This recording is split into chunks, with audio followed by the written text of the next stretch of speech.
Hello. Welcome to another battleship inspection in World of Warships. And we are inspecting, dare we say, re-inspecting the Montana. Why are we re-inspecting Montana? Well, buddy, because we are playing with the trademarked, patented, copyrighted Tank Plus build on Montana. For those who aren't aware, we've got a bit of a series out there. We've done it with Kremlin, we've done it with Conqueror. Um, and what the Tank Plus build is basically taking no concealment. Think of it kind of like the battleship version of a lighthouse build, except whereas on a cruiser, the lighthouse build's purpose is to maximize DPM. On the battleship, the purpose is to maximize like effective HP tanking ability. And part of the tanking ability, the reason why you nerf your concealment, of course, is because, well, they just can't fucking help themselves, can they, boys? The red team, the red players, damage number top right corner, go big, or player make sad face. That is this community. Golden Lion makes one minor angling positional mistake. We aim slightly too low with the minimap.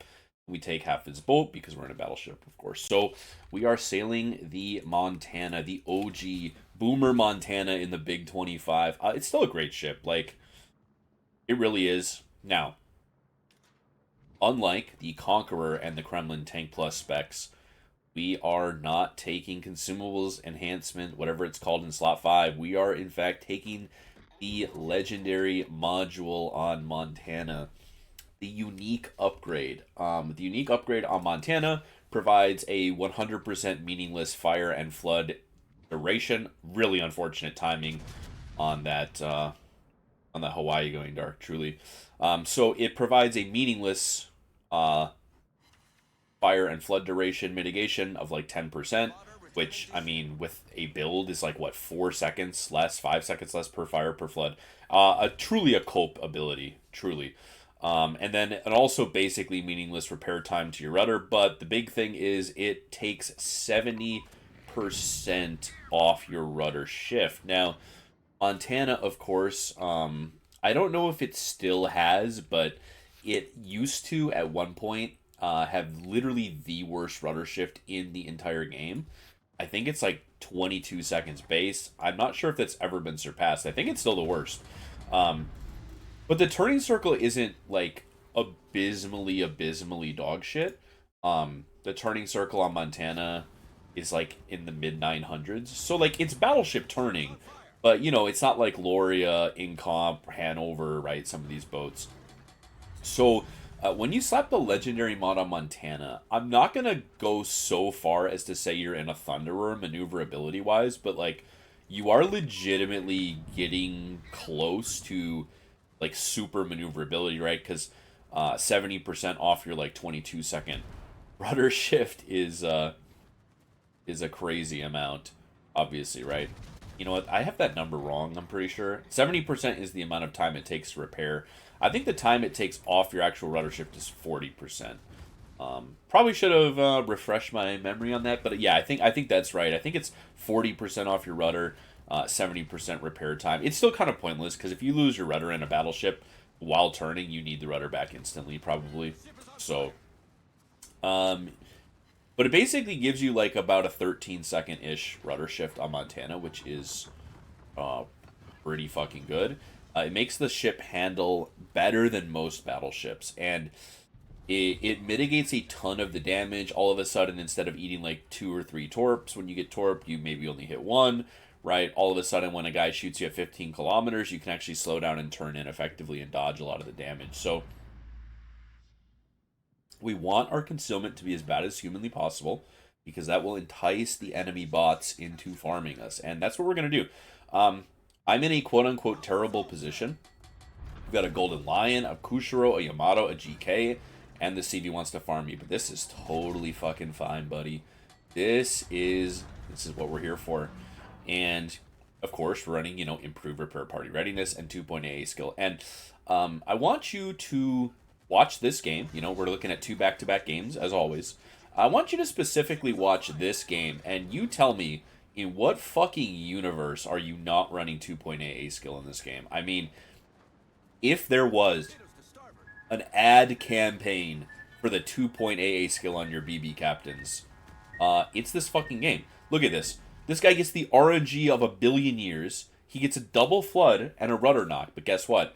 Because he was in our anti-air for so long, we only have to deal with that fire, that double flood, and that rudder knock for like an extra 5 seconds because he reloaded the DCP, right? We've tanked 1.5 million pot, which isn't a lot, but we're already down to a 68-second reload. And of course, these are Montana heals, which means they're good for like 22,000 something damage like that, right? Crazy heals. They don't have any improved efficiency, but they have an improved repair amount though. And of course, we're in a battleship. We sat here. This Kushro has been farming me the entire fucking game. We randomly get front turret spotted on him because he made one mistake and he's almost dev struck, right? Battleship moment to be sure. Oh, look, the Golden Lion is airdropping me. Sure would be nice to have the heal back. Thank you very much. Oh, look, the Midway is dropping me. Okay, well, that's not good. All right, no fires from that guy, but, you know, probably be nice to have the DCP back, so when this heal ends and when this Golden Lion airstrike ends... Oh, look, the fucking 2.8 skill has been permanently activated, essentially. It's still activated, so by the time these bombs hit, we're only going to have to tank, like, maybe 15-20 seconds of fires. We're still having the 2.8 skill active. It's still active. It's still active because of how long these Dutch airstrikes... Oh, okay, the planes. All right, okay, there we go. Oh, look at that. The fucking DCP is back. Isn't that nice? Wouldn't it be great if I could now cover the remainder of my time to reload my heal, which is now reloading in what? Oh yeah, 62 seconds now. Wouldn't it be cool if I could cover basically the entire duration of my heal cooldown with my DCP currently active? That'd be pretty fucking cool, wouldn't it? We're just sitting on this rock. We have no damage, right? By BB player standards. We've got 84,000 damage. Terrible, right? Oh, number in top right, bad. Sad face. Ooh. Damage number small, player is sad. It'd be great to have the heal back. Oh, look at that. There he is. Oh, there they both are. Oh, okay. Thank you. Thank you very much. We're going to get the heal back. I mean, I'm already dead without 2.8 skill, right? I have died like probably 2+ minutes ago if I don't run the 2.8 skill.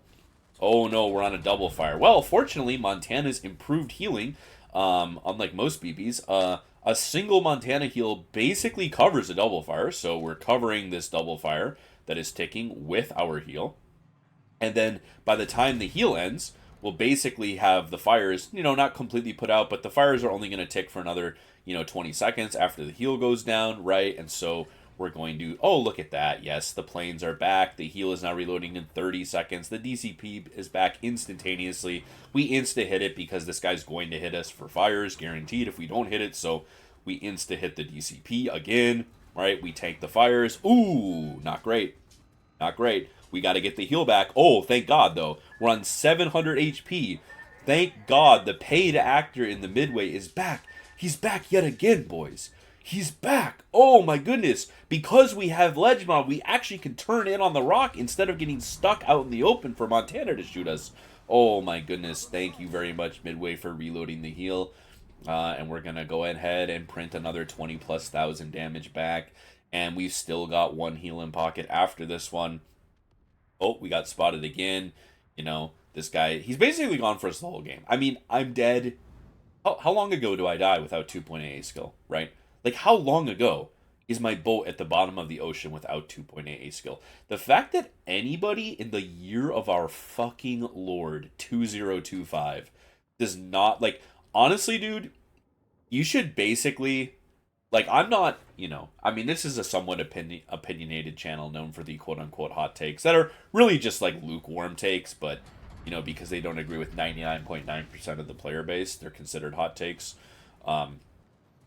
Oh, look at that. Golden Lion's coming back. Well, of course, in the time his planes will take to drop me, he's going to reload the DCP, and he's going to reload the heal. Isn't that lovely? Oh, my goodness. Okay, yeah, it's so nice. Now we've got the heal ready, and we've got the DCP ready. We're on 95,000 damage. We're on 4.5 million pot, and now we get to play the game. We get to play the game. Like that. Make Love Not Warcraft episode. You know. We get to finally play the game. So here we go, baby. We're leaving our rock. The rock creature exits his rock with 8 minutes left in the fucking game. Here we go. We actually get to shoot at something again. Now, the hilarious part, of course, is that I don't even have, like, dog shit damage. like, like, the hilarious part is we've basically tanked planes the entire duration of the game, and yet the raw damage number I have isn't even, like, horrendous. I mean, it's not good, right? It's not good for a Montana to have 105,000 damage, but it's not even like, people act like if you played a tank in your battleship that you don't get any damage, right? Which is pretty fucking funny.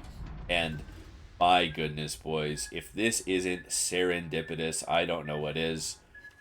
Get to shoot the creature. The creature who has brought us our survival. The creature who has exclusively humped me the entire duration of the game is now going to perish. All will be right and just in the world. And we, of course, insta-rep. Is it smart to insta-rep? Probably not. Do we give the creature damage? Absolutely. We fucking don't give the creature damage. And we're going to end up taking out creature. Because it does turn out that there is, in fact, a god after all, it seems. Harleycast_Gunner, man that you are. I hate to do it to you, but it just must be done sometimes. And Yamato Salvo is going to put me over the 5 million fucking potential. Now, obviously, probably half our pot damage is due to the Golden Lion airplanes, right? We're not going to deny that one, but the planes are back. Imagine if we had yet another heal. Oh my god. Let IRP our stack, Wargaming. Buff battleships, please. When are we going to buff battleships? And of course, Yamato, he's a nice guy. He feels bad for me at the end of the game, and he gives me damage. What a guy. And we're dead. There it is. 5.2 million pot damage. Tanked the enemy midway the entire game. Tanked the enemy Golden Lion the entire game. Just hilarious. Just honestly hilarious stuff. Because I'm telling you guys, this player base, they cannot fucking help it. They cannot help themselves. They prioritize the damage now over any attempt to win the game later. They can't fucking help themselves. Like we talked about in the Kremlin, it's basically like IQ testing the Reds and just watching them fail over and over again, right? Because shooting at this Montana early game and revealing your position for 0 damage, like, sure, if you're in a Mecklenburg or Bourgogne, go for it, right? Some of these ships, though, they can't fucking help themselves. They give away their position. At a certain point, right? At a certain point, if you're this Midway or this Golden Lion, it's crystal fucking clear I'm running 2.8 AA skill. Like, I forgive people if they go farm a ship for a couple of minutes and don't realize. But I mean, when you're like 10 minutes into autistically humping the same Montana, and you're like, how the fuck is it that every time I get planes back, his damage control party's ready again, right? This player base, I'm telling you, dude, not only are they low IQ, but the lowest IQ among them play the airplane boats. And just the idea, like, literally the idea. Now, could I play this game without 2.8 AA skill? Yes. What would that game look like? Well, let's see. Instead of sitting here where my cursor is in E7 all game, I sit in C8 and run away from the planes all game. So, those are basically my options, right? The CV and Golden Lion want to permanently hump me. Option 1, if I'm not running 2.8 AA skill, is I run back into my spawn. I get no damage, I don't tank, I don't shoot down planes. The CV and Golden Lion hump somebody else, and I provide my team no actual game impact. Because every time I come back, they hump me. Or, because I have 2.8 AA skill, and I know that the only damage against me is the airplanes, I just sit on the rock all fucking game and tank it. And it's absolutely hilarious. And we're literally hard carrying by tanking. I mean, listen, maybe my brain is broken. Because, listen, I love the funny damage number, right? I love the Citadel, the 3 Citadel, the Black Ribbon, the 50k smash in my battleships. I love the dev strikes. But, like, it to me is a thing of fucking beauty when you are MVP getting expert badge because you fucking tanked. It reminds me of a bygone era, and it really does, in fact, kind of warm my crusty old heart a little bit. And as always, we're in back to back games, solo in random battles. And we're pushing in, and look at this. Oh no, guys. Oh my god. Oh my god, I need somebody to hold my hand. I'm in a battleship with 101,000 HP. I only have about 120,000 HP of healing. Oh my god. My damage control only lasts for 30 seconds. I'm spotted. Oh my god, please, somebody help. Guys, I need help. Oh my god, I'm shitting and pissing. Oh my god, I could be dev struck at any moment. Oh my god, I should have taken concealment. What was I thinking? Guess what if they shoot at me? It's game impact. What a fucking crazy concept. Imagine. Oh, look at this. Look at this. Who's this? Oh, look at this. Somebody couldn't help himself, right? Somebody couldn't fucking help himself. We do some meaningless damage to the deity to feel better about ourselves. We're not really paying attention. The shells are coming in. Oh no! Not the 15,000 damage salvo. That's a third of my cruiser gone. Oh wait, we're in a battleship. It's totally fucking fine. And because of that shell count and velocity, now we know where Vermont is. So this guy, who's probably almost for sure playing full conceal Vermont, which is what 90% of people play, yeah, he has actually just told our team where he is. Well, he's told me, because let's be honest, my teammates probably aren't paying attention. He's told me where he is 1 minute into the game because they cannot fucking help themselves. And there we go. He's back there, right? So we know where Vermont is. We know where Slava and Mecklenburg and Wisconsin are. But here's the thing, guys. On my flank is a Brennus. Now, if that Brennus were to have, I don't know, like 2 fingers per hand, I would never in a trillion years get a shell hit on him, right? A Brennus at 20 plus kilometers, it's basically an Henri. If he hits 1 shell, it's like basically blacklist territory, right? It literally never happen. And so we're gonna go push middle, and a big reason why we're gonna go push middle, one, of course, like I said, Brennus, not a ship we hit. Number 2, look at the enemy team, boys. Utrecht and Utrecht.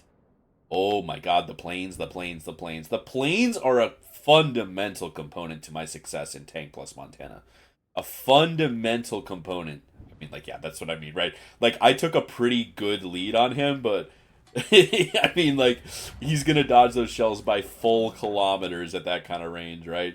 So, at that kind of range, the only way I hit him is, like, aiming multiple kilometers randomly away from him, and then hoping he is a instinctive dodger. You know, people who don't actually watch the shells, they just blindly turn. So, what we want to do is we want to push into B, because look at this, Hayate's at C, right? Hayate's at C. We know the gearing is probably at A. We've already killed the other Hayate, so if we push into B, the only, like, legitimate threat to us, because Vermont's in Narnia, Slava's in Spawn, on our bow, right? The only, like, legit threat to us is going to be that Hayate at C. Now, he's left the cap, so that does kind of suggest, right, he's most likely coming towards B. That would be kind of the most obvious, you know, prospect here. And I just, you know, this is a textbook case of just rushing the shot. Like, there's no reason for me to spend half a second aiming at that Slava when I could have spent 2 seconds aiming at him. And I didn't aim at him long enough to realize he was not going full speed, right? So we just randomly missed because we're bad. So we're going to push into the cap, right? Utrecht is dropping us, which is totally fine. He only pens our superstructure, a bit of nose, a bit of ass, so not a problem. Obviously, if this is like PVO, Willem de Erst, it's a major goddamn problem. And what the fuck is this? Oh my goodness. What is happening? And of course, he's in a cruiser. He makes 1 mistake. I mean, yeah, sure, a big mistake. But yeah, the life of a cruiser player, you make 1 single mistake and you're dead on cooldown 1 million out of 1 million times. Oh, Utrecht went flat to me. I got nothing but over. Shut the fuck up, bro. You know what happens if I go flat to that Utrecht and he loads AP? I might be dead around 8 minutes left in the game. That's what would happen. Yeah. So we're just going to push in because at this kind of range, even flat to Vermont, he doesn't really Citadel us. And the Slava is kind of the only, like, Citadel threat here at all, and Slava has railguns, so this island, even the dip in it, is going to protect us a lot from a ship like Slava, right? And so we're just pushing in over here, because we want to get the crossfire, right? Right now, I'm the only crossfire on my team. I'm the only battleship that's not on the 1 to 3 line, right? So we definitely want to help the team by getting some salvos in over here. And Montana is still, you know, I don't want to go maybe so far as to say the best at it, but Montana kind of is the best tier 10 battleship in the game at like feasting on constant broadsides. It probably really is like legit the best because you've got the 30-second reload. You've got basically, barely worse dispersion than Vermont, right? You have like what, point 0.5 worse, 0.05, sorry, worse Sigma than Vermont, right? With almost the same shell count, less pen, not the overmatch. But, in a situation where like you're feasting on broadsides in a cross mapping situation, Montana's probably the fucking best tier 10 because you've got accurate guns, high shell count, good reload. Now, of course, the cap is being contested, which is. I mean, yeah, it's fucking crazy. Yeah, it is. It's fucking wild that the Hate's in this cap. That's why you see me pop the spotter plane because at a certain point, the spotter plane will spin over long enough to randomly catch this guy. Of course, he actually just gets himself spotted. We aim a bit in front of his boat, assuming he'll accelerate. And, oh my god, my vulnerable Montana Citadel, boys. I have lost 22,000 damage. I have permanently lost 10,000 of my 101,000 health to the Slava salvo. Oh my goodness. Bro, these copers, these BB copers drive me up a fucking wall, bro. I see this comment all the time, like, yeah, Montana, it's a good ship, but don't go broadside or you're gonna get, bro, go broadside in your fucking Montana. It will be fine. Like, 99 out of 100 times, if I'm in Montana and I go flat to like that Slava at that range, I'm confident that maybe 1 out of 100 times he even gets 3 citadels. Like, this boat has a troll citadel at closer range, right? At medium range, plunging fire clips through the roof of the citadel, overmatches and gets citadels, right? Definitely, you do not want to be flat at like the 16-kilometer range. That's kind of like the guaranteed citadel range for Montana, but like 12 kilometers and under, the boat is mad fucking troll to citadel if it's not actively turning, right? Um, and we're just like clicking 20k into a superstructure. It just has, Montana has like kind of the best effective AP DPM. Now, of course, battleships aren't DPM ships. Yes, we all know that. But Montana does have like some of the most effective AP DPM of all the BBs because it's got good salvo weight, good reload, good dispersion, right? And so, this cruiser has played all game pretty disciplined. I'm only going to get my back guns to clear. Not only do I only get back guns to clear, I actually, like, basically completely underlead him. But the 2 shells that are grouped on the far left are both somehow magically a citadel. And he's basically dev-struck. I mean, if he had a little bit more HP, that would have almost counted as a dev strike. A miss aim with rear turrets only. Battleship moment to be sure. Battleship moment to be sure. I don't know, dude. It's just like the coping. Like, we're playing Montana with a build that probably nobody would recommend. I would, obviously. I think it's a very enjoyable way of playing Montana. I think it's a way of finding guaranteed game impact at all times. And Montana, to me, you're pretty immaneuverable, right? If you build into full concealment, you're a brick, right? Because you're not taking ledge mod. You go like what, 14.1 km detect in Montana. You're a complete fucking pig. You're probably the least maneuverable from a turning standpoint to your 10 BB in the game, or like a top 3, right? And like, why? Like legitimately, like, why? I don't really know what kind of the value is. Like with 14.1 detect, you're not using concealment to like outspot or surprise cruisers really at all. I mean, it's one of those things, the more I play the game, there's definitely BBs where, like, yeah, you build full conceal, right? You don't fucking go tank plus on an incomp. That's stupid.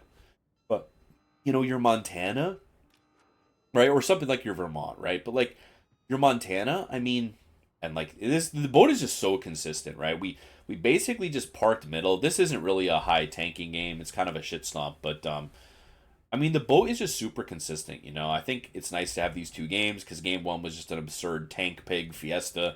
And then game 2, it's like we're just actually just getting damage on every fucking salvo, just clicking for damage after damage after damage.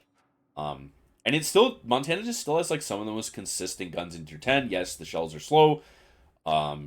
Yes, it's not like the best hull, but a lot of assets of the Montana hull just get randomly overlooked, which really annoys me. by this community. Like, we just overlook that the Citadel is waterline, aka troll as fuck, especially at closer range, right? We also somehow ignore the fact that the um the freeboard is just super low, and like the upper belt on Montana is like so small that even these ships that theoretically could exploit it, right? Like, you've got your Regolos, you've got your like AP focused destroyers, right? Like, in theory they would exploit the 38 millimeter upper belt, but I mean, you can see the line, the armor panel line on the boat. It's like you only have a couple of meters of actual freeboard that's upper belt on this thing, and like, if you're not in a battleship, you're not penning the casemate, right? So, it's just, again, one of those things. Like, this community always complains. I think we ended up getting that kill. This community always complains about like the downsides of a boat. Like, right? Like, Montana's got a giant superstructure. You can get 20k through it on cooldown, right? As big as GK, which, the people who rage about German superstructure, um, conveniently never really bring into attention, which is, I think, really funny. Um, but it's one of those things where this BB player base, man, I just don't even know what to do with them anymore. Like, is Montana power crept? I mean, this is a serious question, right? Like, let's think of the battleships in tier 10 with 12 guns. Okay? You have Bourgogne, that's a complete shotgun. You have GK, you have Conqueror, that are complete shotguns, right? You have Vermont, that is barely more accurate than Montana with a 10-second longer reload. Now, obviously, the shells are a little bit are better, right? But if you want to talk about 30-second reloading BBs with 12 guns, like, you've got Montana, you've got GK, you've got Bourgogne, you've got Conqueror, and Montana's the only one with anything close to good dispersion, right? I mean, yeah, you've got Bourgogne, but Bourgogne has no AP pen, right? You've got Colombo and Sicilia with 16, but they don't even overmatch 27, right? I mean, obviously Colombo's a more broken ship, but when it comes to like an AP focused BB, Montana just kind of just has them like the most, still, I think, in tier 10, like one of the most consistent experiences. Because just every 30, with a bit of adrenaline rush kicking in, like every 26 seconds, you're pumping out 12 pretty accurate shells at people. It's just like a super consistent experience. I think still, I think, even in 2025. And I think even when I did my ledge mod tier list, I put the Montana ledge mod, higher than most people would. I think I put it as like a decent side grade. Um, but um, it does kind of change the whole experience of the boat. Like, yeah, you're gonna play with shit concealment, right? And then once you, in my opinion, like, it's one of those things, right? Once you decide to go ledge mod, you just double down and don't run concealment. And that's kind of like the thing with the ledge mod on Montana, is like, once you lock yourself into like 16, or sorry, 15 5 KMD tech, like, you might as well go for broke and just take no concealment at all, because it doesn't matter anymore. But most of the frustrating elements of Montana, of like actually maneuvering the boat around, are largely mitigated when you run the ledge mod, and it leads to like a much more interesting kind of tanking experience. It's not like Conqueror, where you never attempt to dodge, Kremlin, where you never attempt to dodge. You just rely in Conqueror on the healing and Kremlin on the armor scheme. It's a bit more. It's kind of like an more in between active play style, right? Conqueror, you're a turret, you park and heal. Kremlin, you're a turret, you park and just don't receive damage when you're shot at. And then Montana, it's like a bit more of that actively shooting, actively dodging, actively healing role. That's a little bit more interesting, I think. But certainly, I mean, this idea that this boat like sucks in 2025 is fucking crazy. I mean, yes, it's ridiculous that like PVO and Willem de Ursta were like custom expressly built solely to fuck Montana and Ohio, right? And Maine. Like, literally the only point of those bombs is to turbo fist USN BBs, right? That's the only reason. Ohio, Vermont, Maine, Iowa. these ships. The 38 mil deck plated USMBBs, like the only reason those bombs even exist is just to fuck on this one type of battleship, which is like super cringe. I mean, yeah, it's fair against something like a Maine, because fuck Maine, it's such a ridiculous ship.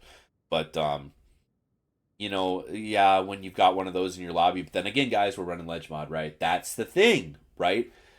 Is PVO and Willem de Ursta a nightmare against Montana? Yeah, but are they nightmares when you run the fucking ledge mod? All of a sudden they're not that bad to deal with, because if you're open water maneuvering in your Montana, if you don't have ledge mod, you're getting nuked for 20k on cooldown by those bombs. If you do have ledge mod, you're often dodging the whole fucking thing, right? So that is definitely something to keep in mind. There we are. The beautiful stars and oh my god, so hot. So hot. Equipment, buddy. So this is all of this is standard. Any USMBB, you're gonna run cold DCP mod, or you're a fucking troll. You're gonna run, usually artillery plotting mod 1 for extra range, which, really the right way to look at this is just a bit of better vertical dispersion. Always aiming system, always prop. I was 30%, sorry. We were wrong both times. So, it's not as insane as I think you don't get down to 13 seconds, right? I mean, what's 30% of 22? That's like 7. So you get down to like a 15-second rudder shift, right? Which is like pretty good for a BB. That, like I said, the fire extinguishing, flood extinguishing is pretty fucking useless. Steering gears doesn't really matter. So you're running into that, so you actually have some ability to dodge a little bit. Or, of course, you run Ship Consumables Mod 1, which is pretty funny because it's like an extra 2300 HP per heal. You then get like the 34-second DCP. But I do think the Ledge Mod is a bit better.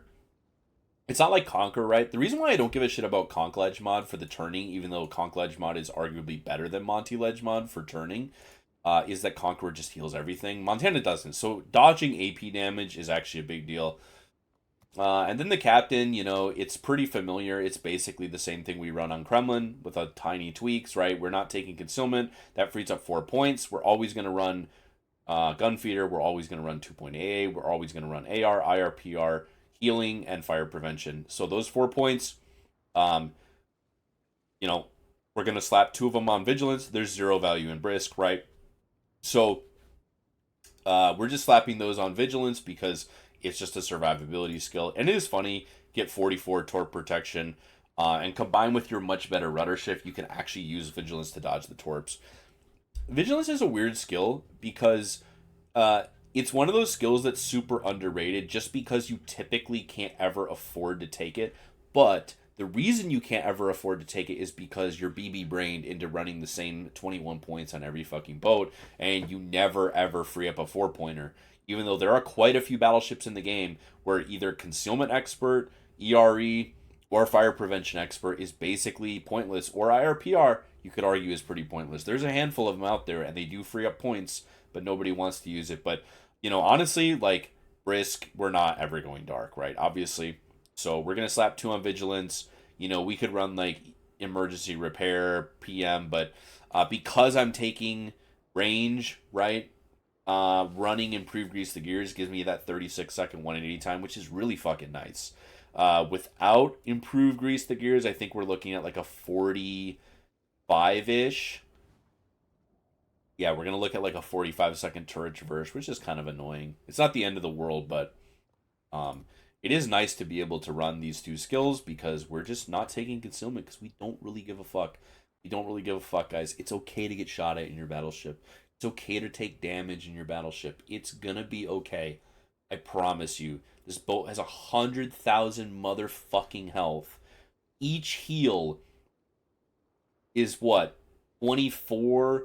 Each heal is like 25,000 HP back. Like, and you get 5, and fucking survivability expert, or sorry, IRPR gives you a 6th fucking heal. 24,000, 25k. It's 150k healing, bro.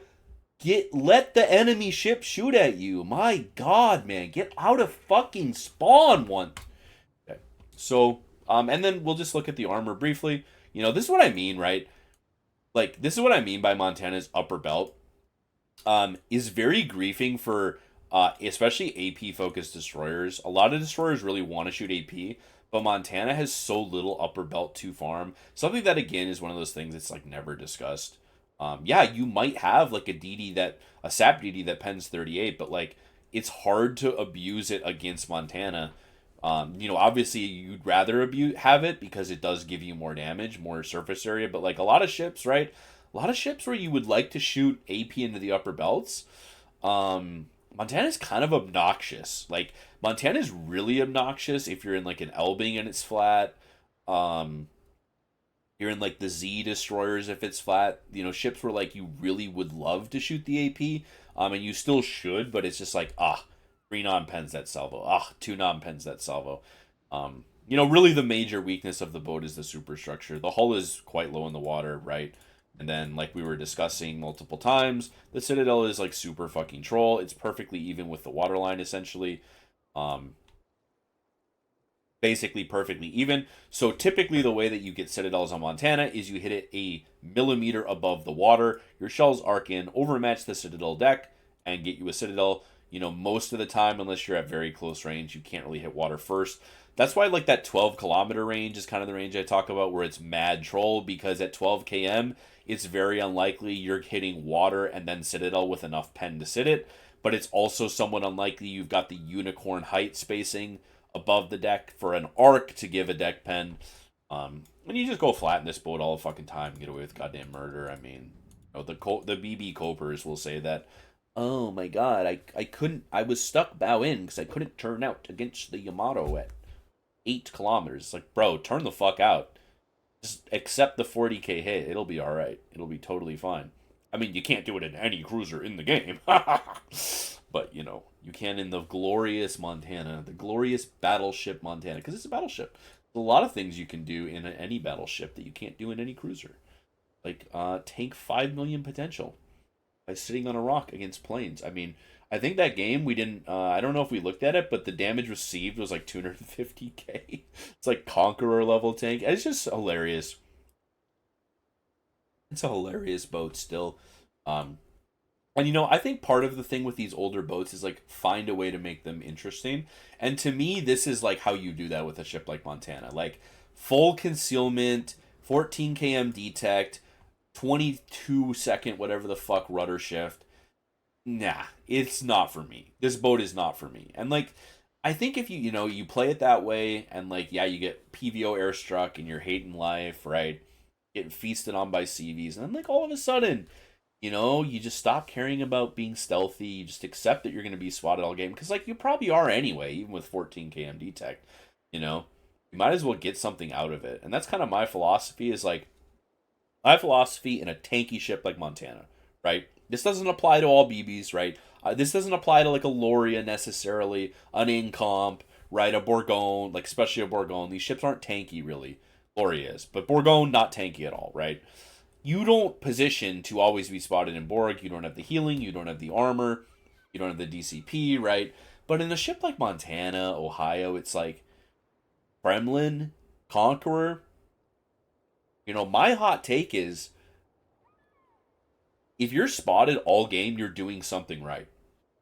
That's my hot take on these tanky BBs. It's like if you are in a position where you are constantly spotted, that means you've left spawn. You are getting some damage, that means you're not camped on a rock. And you're being shot at, that means you're not so far away or so pussy play that people aren't enticed to shoot at you. If you are constantly spotted, constantly shooting, and constantly shot at, and surviving a good amount of your games, like, that's it. That's like BB Gameplay 101, Tim. I mean, it used to be BB Gameplay 101. It probably isn't anymore with the fucking clown cars that we have in the game now. But, like, that's BB 101, is, like, positioned in a useful spot to tank and give damage. That's it. Try to survive while maximizing the incoming fire and the outgoing fire. That's it. Like, that's the BB play style. I mean, at least it used to be. And, like, it's fun every now and then to, like, force the lobby to play old style. Like, and that's the charm that I have with, like, these Tank Plus builds, right? That's why I love them so much. Are they objectively correct? Okay, in the case of Kremlin, And in the case of Conqueror, I'm actually going to say yes. Like, there's really just not a good reason to play those boats outside of a tank plus spec. Montana, it's going to be a lot easier overall to probably play full concealment for most people because it'll let you run away and get dark, do things like that. But like my thing is, if you're correctly positioned, even when focused, you're not going to die quickly. If you're correctly positioned, you're going to get more damage, right? Like, oh, that Utrecht in game 2, right? That Utrecht in game 2. Is that an insane play that he made to reverse flat to a Montana? Yes, that is an insane play. But why was I able to dev strike him? Well, I was able to dev strike him because I was running into his team spawn up the middle of the map, right? And like that's the thing to keep in mind, when you watch people's replays or Twitch streams or YouTube videos, and it's like, I wish people went flat to me. I say this all the time on stream. If you are not experiencing paid actors, you are playing like a bitch in your battleship. Full fucking stop. If you play 5 games in Montana and you don't get a paid actor moment, guess what, buddy? Leave the fucking spawn every now and then. Leave the fucking spawn once in a while, and people will give you paid actor moments, because if you don't ever exert any fucking pressure on people, they have no reason to panic and they have no reason to misplay. That guy can throttle juke on that rock all day long if I'm not pushing up the middle of the map at him, right? So, fundamental concepts. Is this player base bad? Yes. Do they make retarded plays constantly? Yes. But if you're never in a useful spot to punish people when they're being retarded, then you're being retarded. That's how it fucking works. Get your battleship in the fucking middle. Get in there, dude.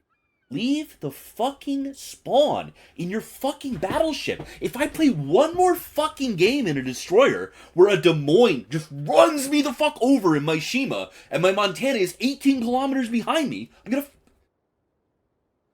Bad BB teammates when you're in a destroyer are a trillion times more griefing than bad DD players when you're in a battleship. I said what I said. It's a fucking fact. It is not an opinion. Playing a destroyer with no battleship support is a billion times worse than playing a battleship when your destroyer suicides. There's no fucking comparison, because it's the difference between being totally helpless and run over versus somewhat frustrated while farming damage. There's no fucking comparison whatsoever. And these Reddit posts, my dude is suicided. What am I supposed to do with my Montana when my destroyer player suicided? He suicided into the cap. It's like, yeah, okay, maybe he's retarded and he suicided. Guess what? Maybe you were also like pre-kited on the H line and he got run over by the cruiser. Huh? Maybe if you had left the fucking spawn, he wouldn't have died so fast, Concepts. Anyway, we're calm, cool, and collected. That is going to do it for the Tank Plus Montana inspection. As always, thank you for watching, and we will see you in the next one.